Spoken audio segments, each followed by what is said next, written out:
Hi friends, ఈరోజు అయితే ఈ బాక్స్ ఎందుకు వచ్చానో తెలుసా? ఇది అయితే వాయిస్ ఓవర్ ఇవ్వడానికి చిన్న మైక్ అయితే తీసుకున్నాను. చూడండి, దీని బ్రాండ్ వచ్చేసి డిజిటెక్ అనమాట. సో ఇది లోపల ఎలా ఉందో చూద్దాము. సో దీని ప్రైస్ తెలుసు కదా మీకు, చెప్పకూడదు మనం ప్రైస్. ఓపెన్ చేస్తాం, మనకైతే బాక్స్ అయితే వచ్చింది. ఇలాగా బాక్స్ని అయితే పక్కన పెట్టేద్దాం. మనకు వాయిస్ ఓవర్ నీట్గా రావట్లేదని నేనైతే వీటిని కొనడం అయింది.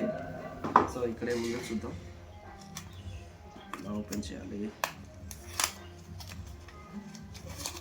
చిన్న క్యారీ బ్యాగ్ అనుకుంటా, బాగుంది, ఎక్కడైనా వెళ్ళేటప్పుడు వేసుకుని వెళ్ళడానికి. అయితే ఇచ్చాడు, చార్జర్ ఇచ్చాడు టైప్ సి. సో మనం ఐఫోన్లో కూడా పెట్టుకోవచ్చు, ఆండ్రాయిడ్లో కూడా యూజ్ చేయొచ్చు. సో దీన్ని అయితే లేట్ చేయకుండా ఓపెన్ అయితే చేసేద్దాం. ఈ కవర్ తీసే ఫీల్ ఉంటుంది మమ్మ, అబ్బా సౌండ్ రాలేదు. సో ఇలాగైతే ఉంది చూడండి, డిజిటెక్ బ్రాండ్తో. సూపర్. మైక్ 1, మైక్ 2, అడాప్టర్ మొబైల్లో కనెక్ట్ చేసుకోవాలి. ఓకే ఫ్రెండ్స్, ఈ వీడియో మీకు ఎలా అనిపించింది తప్పకుండా కమెంట్ చేయండి. ఇక మీద నుంచి వాయిస్ అయితే నీట్గా వస్తుంది అనుకుంటున్నాను, వీటిని తీసుకున్నాను కాబట్టి. మరొక వీడియో కలుద్దాం. Bye bye.